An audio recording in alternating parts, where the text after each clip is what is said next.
No, it is an incredible, incredible privilege to be here. And I do have the privilege of mentoring a lot of younger pastors. And where I try to focus my time, everybody's got to put limits on it, but I try to focus my time on brand new church planners. And it's kind of fun because you don't know the winners from the losers yet. You just kind of, whatever, we'll see what happens. And then young, gifted young eagles. And you guys are really blessed with Josh as a pastor because I've, over the years now, had 160 of guys like that I've done that are younger, have larger churches for their size, and Josh fits right in there with the very top of them in his love for Jesus, the Scripture, his teachability, and I think you guys just have a marvelous, marvelous future as a church. So you say I could be in a lot of other places. The truth is there's no place I'd rather be than to be here. And I'm honored to be preaching, but what I really wanted was just see the church, kind of hang over one extra day and through these couple of services be able to see what God is up to. Now, I know you guys have been working through the book of Nehemiah, and that's a book, as you know, that talks about what God is doing as He restores the people, and they're able to go back from their captivity and come back to Jerusalem, and it's all torn up, and how God works to restore that which is broken. But we're going to take a little time out in this message, and what we're going to do is we're going to step back in time, and we're going to say, well, how do we exist and how are we supposed to live during those times? Not yet when God is saying, okay, ready, rebuild, but when we're in the midst of that dark valley, culturally, spiritually, how do we honor God in the darkest of times? I wonder how many of you feel like that you're somewhat in the midst of a cultural meltdown. Can you help me on that? You know, do you ever? Sometimes I feel like I went to sleep one night and I wake up and it is absolutely brand new world and not for the good. I'm from San Diego, northern San Diego, so as far north as you can go. That's why we're at the bottom of the state, but call ourselves North Coast Church. And there are times where I go to sleep and I wake up the next day and I go, what in the world happened? I mean, it can sometimes be that fast. But in the midst of it, God has a plan, and that's what we're going to look at today. We're going to explore from the life of one of God's greats, Hall of Famers. His name is Daniel. So if you got a Bible with you, I invite you, whether it's electronic or old school pages, to find the book of Daniel. For maybe some of you are brand new at searching out Jesus or the Bible, God put a table of contents in the front of that book. And you'll find in something called the Old Testament a story about a guy named Daniel. And we want to look just at chapter 1 at what God's plan is. Now, for those of you who had the incredible privilege of growing up in a Christian home, you went to something called Sunday school. And when it comes to Sunday school classes, one of the favorite books to study and teach the kids is the book of Daniel. It's got some amazing stories. It's got a story in there about a fiery furnace and 3 dudes who get thrown into that thing, and they actually come out of it. It's amazing. Then it's got a story about a lion's den of hungry lions, and this Daniel is thrown into this lion's den, and he comes out because suddenly, by the grace of God, there was no hunger among any of those lions. So I basically grew up and then even became a pastor thinking that Daniel was a marvelous adventure story for children. And I had no clue that it was never meant to be an adventure story for children. It's a primer for adults on how to live in a very dark and a crumbling culture. And that's the lens I want us to take today as we take a look into this first chapter, because Daniel is a man who over a 70-year period of time was put into the most wicked of situations, and yet he shone the light of God's glory to such an extreme that there were 3 national revivals in the strangest of places because of the way that he lived and the way that God was able to use him. So what we're going to do is we're going to just walk through this first chapter of Daniel, and I'm going to kind of just do a running commentary, read through it, stop, point out a few things, and then we're going to come back, and I'm going to pretend we're at our favorite coffee place, whichever brand that might be, and you're saying, well, that was an interesting passage of Scripture and some interesting insights, but how does it really apply? What does it mean to our life today?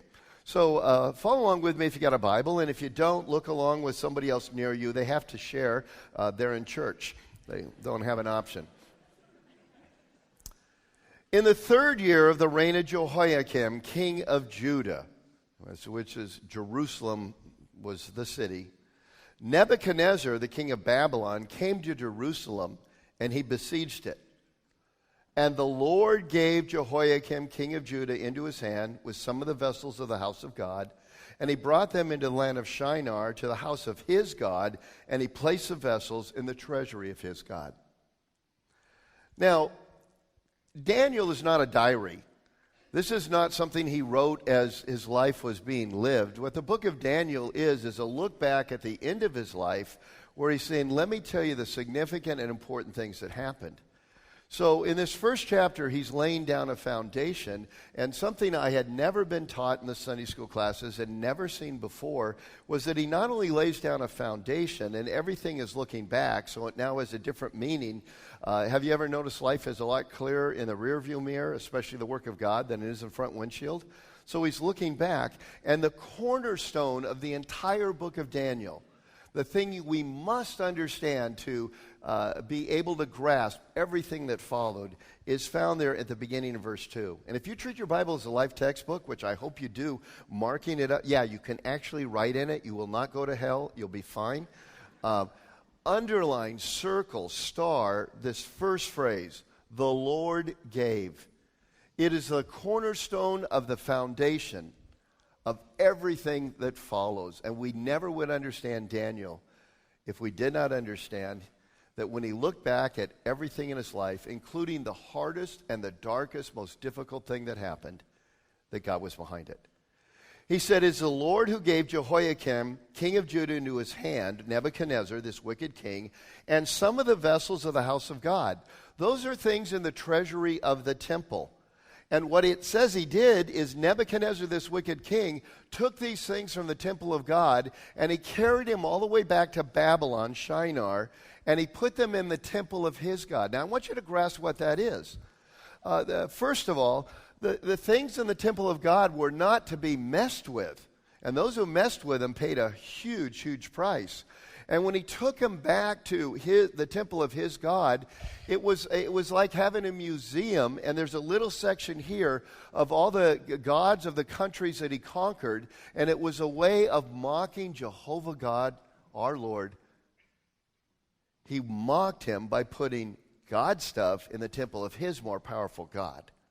That's the kind of guy he was. And yet, who was it who gave him all of these things from the temple? Talk to me.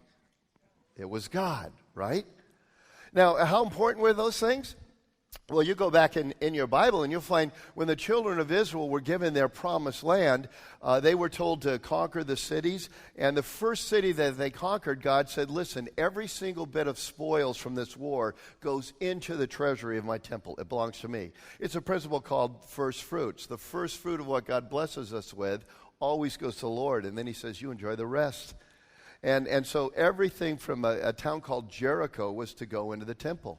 And the Israelites obeyed completely, except for one moron, a guy named Achan. And he took just a few of these things that were devoted to God, and he hid them in his tent. And these things that belong to God are so precious and valuable that just when one guy messed with it, the next time the nation of Israel went to war against a little town called Ai, in the Hebrew it's called Wenatchee, and I'm sorry. They just sent a few soldiers, and 33 of them were killed. Innocent, caught in the backwash of sin, because the things of God are so precious.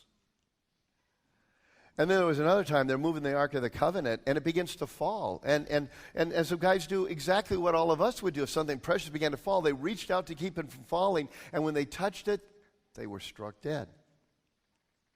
And yet somehow God says, Nebuchadnezzar, take all of these precious things, put them in your temple, and you go ahead and you mock me. And as we see in verse 2, it was the who? The Lord who gave it. Now let's pick up the rest of the story. Jump down to verse 3. Then the king commanded Ashpenaz, the chief of the eunuchs. Don't miss his title there. We'll come back to that. Eunuch. That means he is a man who is no longer fully functioning as a man. And we'll explain the rest of that later. And he commanded Ashpenaz, the chief of the eunuchs, to bring some of the people of Israel, both of the royal family and nobility. And I love in his humility how Daniel describes himself and his three friends. Youths without blemish, of good appearance, of skilled in wisdom, endowed with knowledge, understanding, learning, and competent to stand in the king's place, if I say so myself. And he brought him there to teach them the literature and the language of the Chaldeans. Men and women, that's the occult. The language and the literature of the Chaldeans are the black art magic of the occult and astrology. The king assigned them a daily portion of food that the king ate and of the wine that he drank. Then they were to be educated in this astrology and occult practices for 3 years. And at the end of that time, they were to stand before the king and be checked out to see if they could enter into his royal court in service of this wicked king. Verse 8, among them were Daniel, Hananiah, Mishael, and Azariah of the tribe of Judah. And the chief of the eunuchs gave them new names. Daniel he called Belshazzar. Hananiah he called Shadrach, Mishael he called Meshach, and Azariah he called Abednego. Shadrach, Meshach, and to bed we go was how we did it in our house when we told the story. But Daniel resolved that he would not defile himself with the king's food or with the wine that he drank because it was not kosher. In the nation of Israel at that point, which is part of why they were God allowed them to be judged, there was a lot of spiritual darkness. My assumption is the Word of God was not very well known, even by godly people. This was before Gutenberg Press. You didn't have your own Bible you could study and read. And if the nation is in a place of great darkness, even the people of God would have a hard time knowing much about it. But they all knew the kosher diet. It was one of the things he knew for sure. And so he said, you know what? I'm not going to break the kosher diet that God has called us to in the beginning books of the Bible. So Daniel resolved he would not defile himself with the king's food or with the wine that he drank. So therefore he asked the chief of the eunuchs to allow him not to defile himself. Catch and just kind of hook it in your mind for later. He didn't go to the chief of the eunuchs and go, you have no idea who I am. I'm a follower of the great God. We don't eat this stuff. What do you think you're telling me to do? I mean, the guy did not cop any sense of any attitude. Just very gently, even though he's kind of pushed in a sinful, compromising situation, he just asked. He says, you know what? Is there any way kind of around that? Well, God gave Daniel favor and compassion in the sight of the chief of the eunuchs. Now, God gave it, but we know one of the reasons he did it, we see throughout the entire book, is the grace, the kindness, the gentleness, and the humility with which Daniel treated all of the wicked leaders that were above him. And so basically, this chief eunuch liked him. But he said to Daniel, you know what? You don't understand how tough this place is. It's bloodthirsty, my friend. I fear my lord the king, who assigned you food and drink. For why should he see that you're in worse condition than the youth who are of your own age? It would endanger my own head. In other words, he'd take my head if you're not well. I just can't do this. So Daniel didn't have a little hissy fit. He didn't huff and puff. He didn't, kind of go off like so many times followers of Jesus can. He just said to the steward, the next one down the food chain, the steward whom the chief of eunuchs had assigned over Daniel, Hananiah, Mishael, and Azariah, he said, okay, how about this? We just test your servants for 10 days. Give us vegetables to eat and water to drink. And then you check out our appearance and the appearance of the youth who eat the king's food to be observed by you. And deal with your servants according to whatever you see. We'll accept whatever the consequences are. Well, that wasn't a bad bargain. So the guy says, okay, I'll give you 10 days of this. We'll see what happens. At the end of the 10 days, it was seen that they were better in appearance and fatter in flesh than all the youths who ate the king's food. I love that verse. You see, today, all of you skinny runts think you're healthy. Back then, that meant you were poor. Okay? So basically, he fattened up, and nobody got mad at him. They said, whoa, this is the way you're supposed to look. Oh, I wish I lived back then. But how times changed. So the steward took away their food and the wine they were to drink, and he gave them vegetables. As for these 4 youth, God gave them, you ought to underline that phrase in your Bible again, God gave them learning and skill in all literature and wisdom. In other words, the Lord allowed them to be experts in the occult and astrology and all the things for those 3 years they were supposed to study.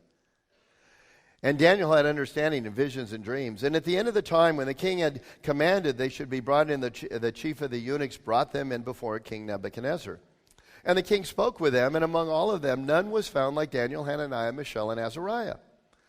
Therefore, they stood before the king. In other words, they graduated at the top of their class. And in every manner of wisdom and understanding about which the king inquired of them, he found them 10 times better than all the magicians, all the previous top-of-the-class students. 10 times better than all the magicians and enchanters that were in his kingdom. And Daniel was there until the first year of King Cyrus. That means that Daniel entered into the royal court of Nebuchadnezzar as part of his cabinet, as part of the team of people that he trusted as magicians, enchanters, and wise counsel. Wow, that's kind of a strange story. So let's step back and see, how does this give us instruction in how to live and training in righteousness and instruction in how we're to respond in the world we live in today, in the workplace we have, with the neighbors we have, in the nation that God has placed us to live in. And as we do that, I want to step back and I want to highlight a couple of things that I've mentioned, but I just want to put a spotlight on them so we don't miss them, particularly how bad Babylon was, because we know it was wicked, but I want you to understand how wicked and how difficult Daniel's dilemma was, because it was tough. But when we really dive in, it was incredibly tough. So first of all, let's talk about the country, how wicked it was. Babylon. Did you know Babylon is the personification of evil in the Bible and in the heavenly realm to this day? In the heavenly realm, when the angels are sitting around talking or whatever it is they're doing, when they start talking about evil, immediately the word picture that comes to their mind and the thing they say is Babylon. Now, how do I know that? Well, I know that because in Revelation chapter 18, we're told that right before Jesus returns and to set up his kingdom, that the angels will cry out in great joy, fallen, fallen is, guess what? Babylon. Now, throughout all history, they don't go, fallen, fallen is Sodom and Gomorrah. They don't say, fallen, fallen is Las Vegas. They don't say, fallen, fallen is Nazi Germany. They say, fallen, fallen is Babylon. Because throughout all history, when the angels look back, it is the personification, the most wicked of anything that ever existed. And Babylon won't be around when Jesus returns, like as a literal place to say it's fallen, because there was a prophecy made against Babylon that when it was judged, it would never be rebuilt again, and it never will be rebuilt again as the ancient city and a powerful city. It's the most wicked place ever. We sometimes think we have it bad. We can't even see Babylon from where we call bad. Now, how wicked was our king? Well, this Nebuchadnezzar guy raided God's temple, destroyed God's city, and he mocked God as being powerless. I don't know about you, but I'd call that pretty bad. And how bad was our culture? Well, astrology and the occult were the government-sponsored religion and the core curriculum. Now, again, I'm from California, the land of fruits and nuts. And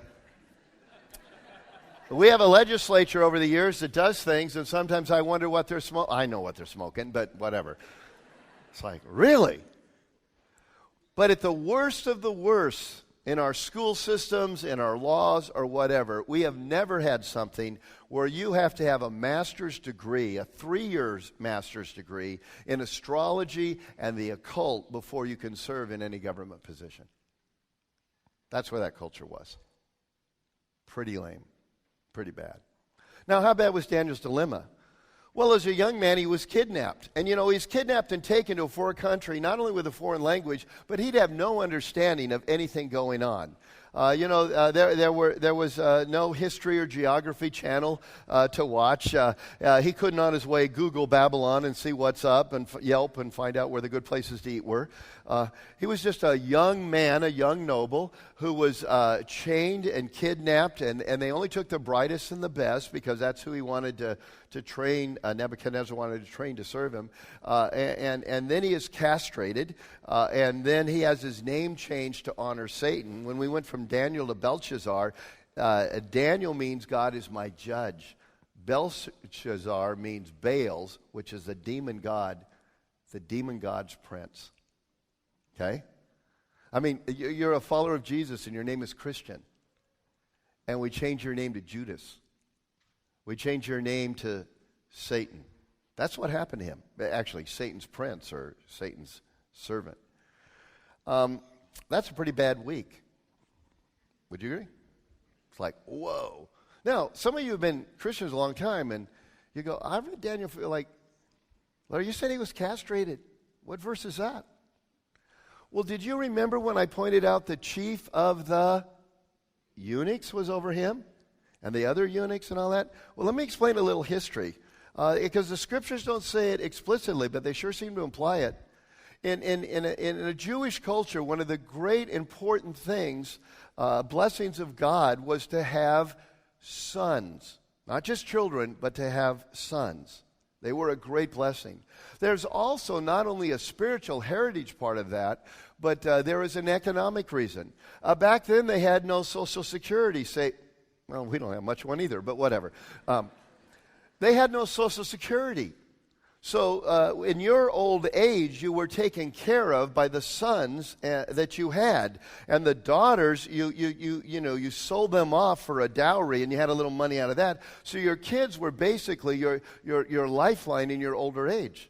So both on a spiritual and an economic sense, that's why the Scripture makes such a big deal about the number of children people had and what a blessing they were in that particular time frame and all of this. And Daniel is strangely silent about any family. We also know from history that kings like Nebuchadnezzar, when they brought people in to serve in their palace, there was a sense of threat.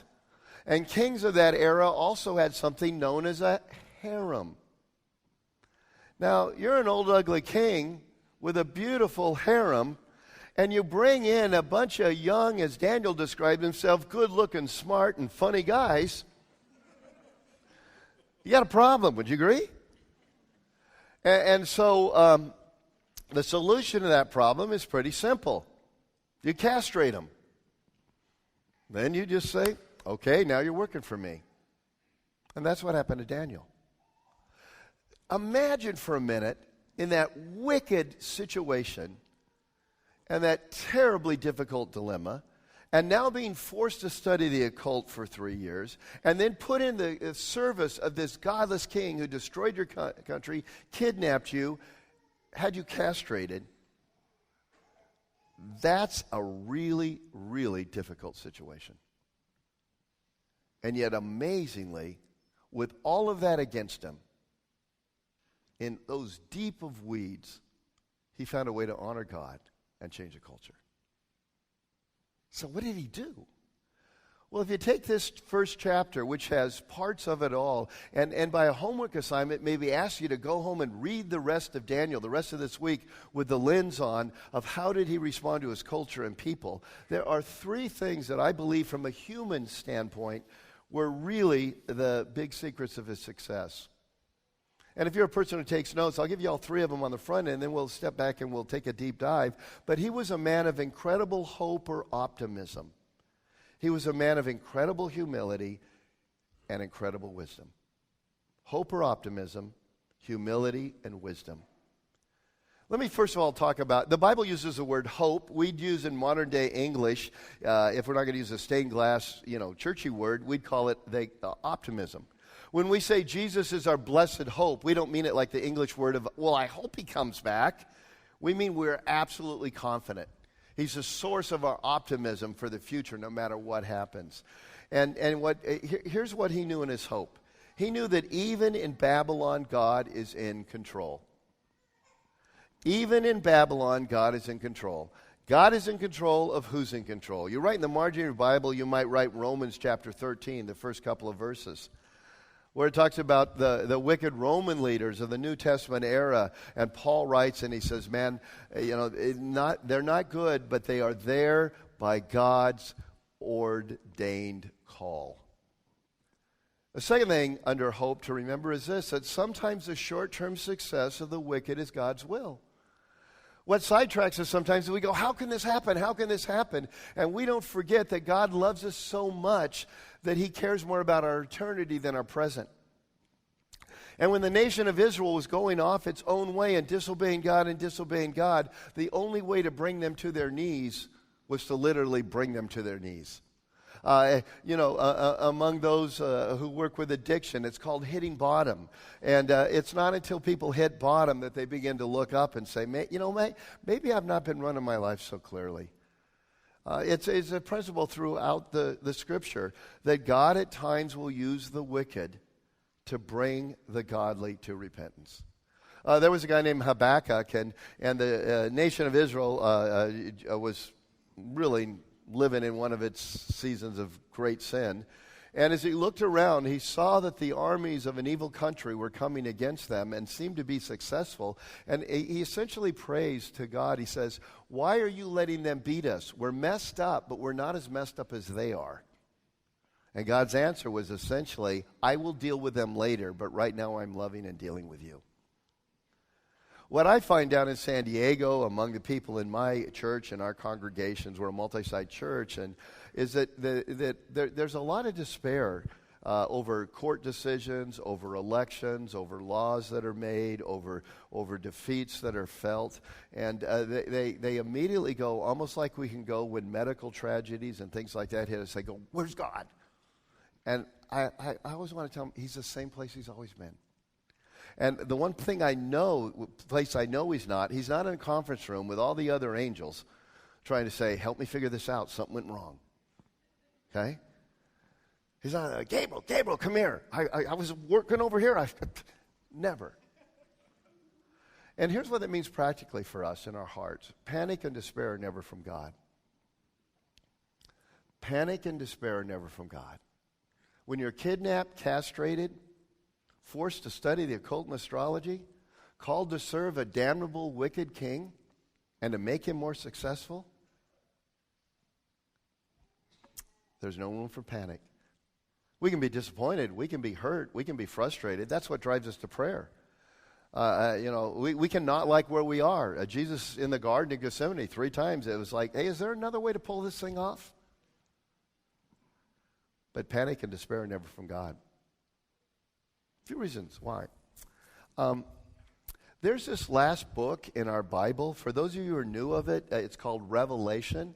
You hear a lot of people call it Revelations. It's not really a series of revelations. It's the revelation of Jesus Christ in all of his glory. But it tells about his return. And I have a lot of people at North Coast. They always want us to teach the book of Revelation. They don't really want us to teach the book of Revelation. They want to know who the Antichrist is. And it's like, I don't know. But you ever had that happen? You want to study Revelation and you really start studying Revelation. It's like, that's not what I wanted. So there's frankly a lot of things in there that I don't fully understand. But so I tell them this. I go, well, I'm not going to teach this kind of verse by verse because I'm afraid there's a lot of speculation I'd have there, and Jesus might be mad at me for being so wrong and confident. So I've resigned my position on the programming committee, and I'm on the welcoming committee. Amen? But I did peek and read the end. We win. Did you know that?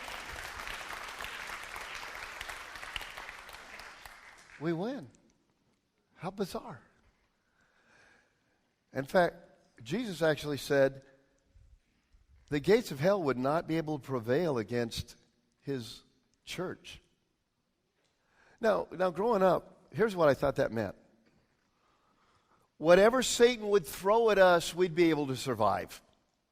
So, the gates of hell will not prevail, but for a little while, all hell will break loose, and you just kind of hunker down, and then like you're in a trailer park in Arkansas, after the tornado's gone, you kind of peek out, and everything's messed up, but it didn't take you down. And that's because I didn't understand the culture. Gates are not an offensive weapon. Nobody said, okay, let's go get him. Everybody pick up your gate and let's go. The gates are a defense mechanism. And what Jesus promised is not only that we win, he promised that the gates of hell, when we advance, will not be able to hold us back. They'll break. Okay? It's not hunker down and hang in. It's get up and go. Okay? But we forget that. And Daniel, from the verse 2, and the Lord gave. And everything about his attitude, his knowledge that the Lord's going to restore us as a nation someday is shown later as he prays that he doesn't understand when, but he had kind of peaked, he knew. It changed everything about his attitude, his responses to people. Oh, I wish we could hold that. Because when we know we win, we don't really care what's happening in the third quarter. Because we know how it ends. Now, before I go in the sixth point, I have to ask this question because I know where I am. Do you promise to give me grace? Okay? Not just in words, like real grace. Okay. Because I am a USC football fan.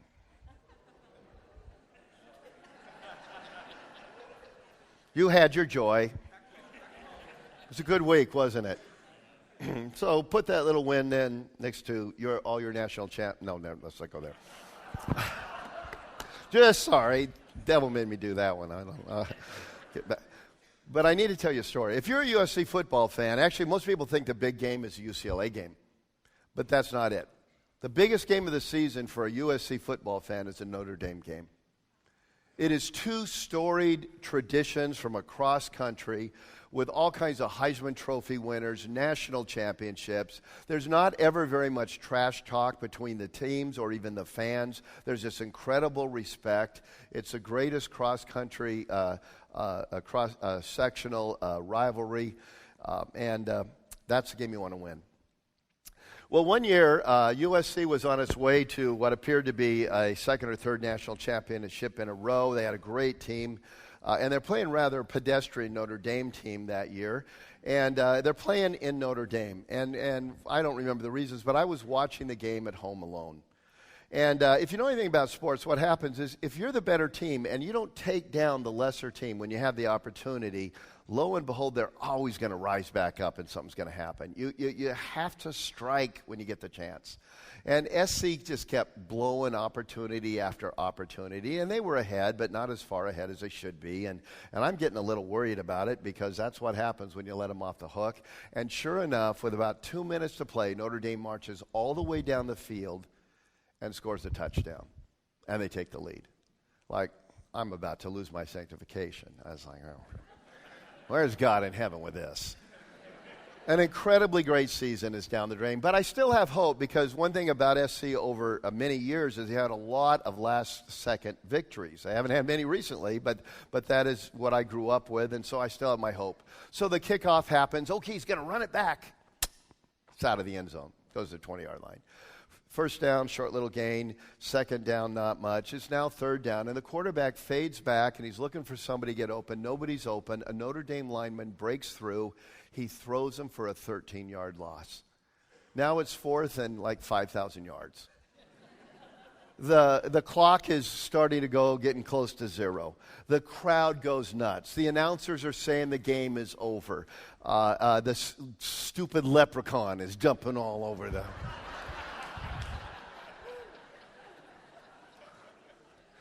And I get up and I say a few Christian euphemisms. Want to throw something at TV, but it was new big screen, so it's too expensive. And I'm just, man, I just flesh out. I'm like, it's, God, where are you? How in the world can this happen? And then, on fourth and a gazillion, the quarterback fades back. tries to throw a pass. He throws it down the sideline. It literally is like less than an inch over the fingertips of the defensive back, nestles into a receiver's hands, who runs all the way down to the 1 foot line. And as the clock runs out in a famous play called the Bush Push, all things in the universe are corrected. And USC wins. Now, I actually have that game on tape. I'm not that fan that watches it daily, but I have watched it a couple of times. And let me tell you what happens. When I get to that third down play where the big loss happens, I play it again in slow motion. And I'm not the slightest bit tempted to wonder, where's God? I'm not the slightest bit tempted to get upset. In fact, I play it in super slow motion. I watch those Notre Dame players chest bump, high five. I watch the little leprechaun go across the field. I see all the fans going like this, and I go, ha. Why is my attitude so completely different? Because I know what happens next. Men and women, that's what walking in faith is. When we know what happens next, we do not despair when it's third and a gazillion. We don't despair when it's second and long, and now it's third and even worse. We just follow the game plan and do the next play. I believe if the American Christian church would renew its hope, everything would be different.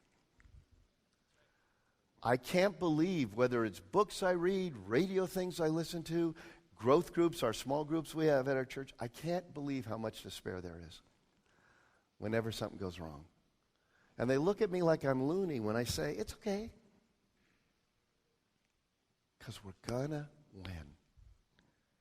Daniel's greatest foundation was in the Lord gave. And the knowledge that the prophets had said and God had promised that Israel would be restored. And he never saw it in his lifetime. But he never despaired because he knew it was coming.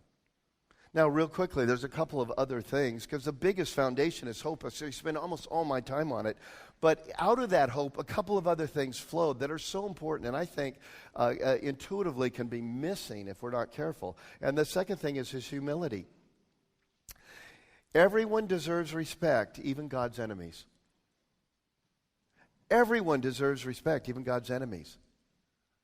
You know, I think today, now, no matter where you are in a political spectrum, but wherever you are in your political spectrum, if you're a follower of Jesus, you're seeing those viewpoints through the lens of Scripture, I'm assuming, is how you come to them.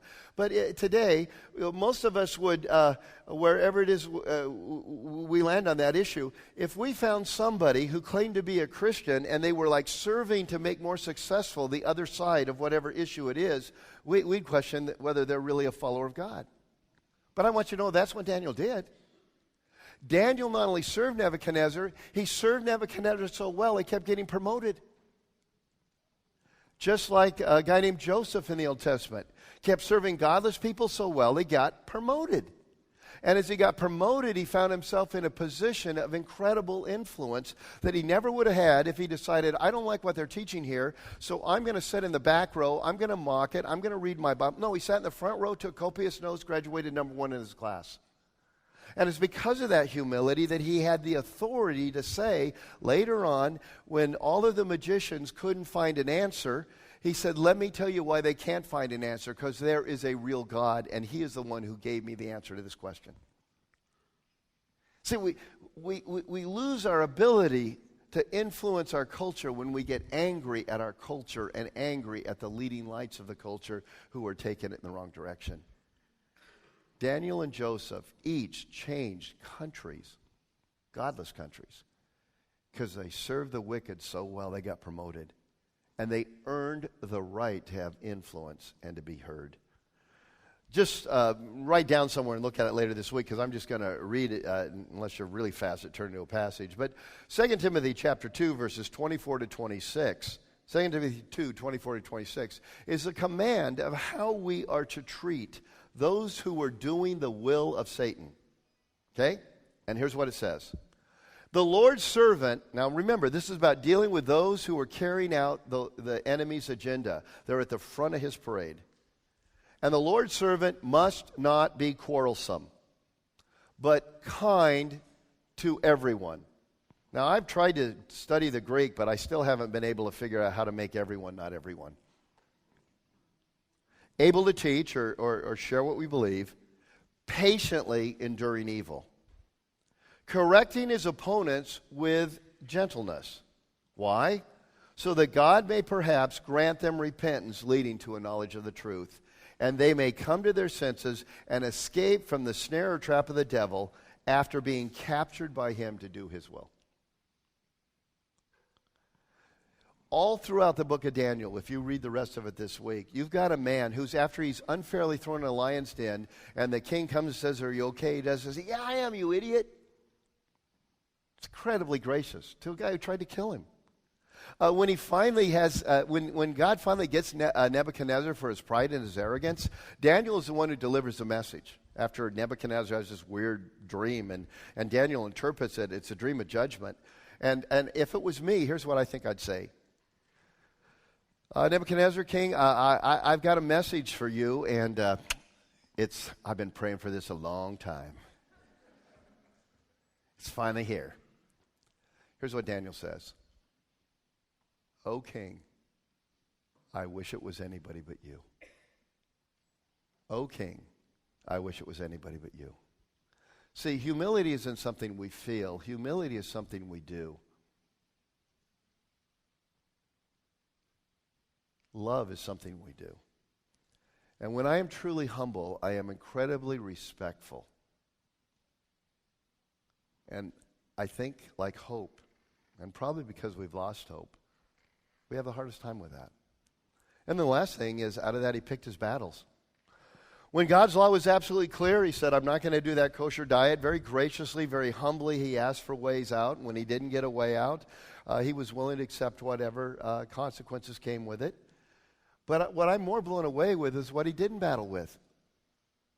He didn't battle with studying the occult and astrology. Now, God had said you can't practice those things, but he hadn't said you can't study those things. That's kind of strange. So he said, "Okay, I'll take the course. I'll graduate number 1.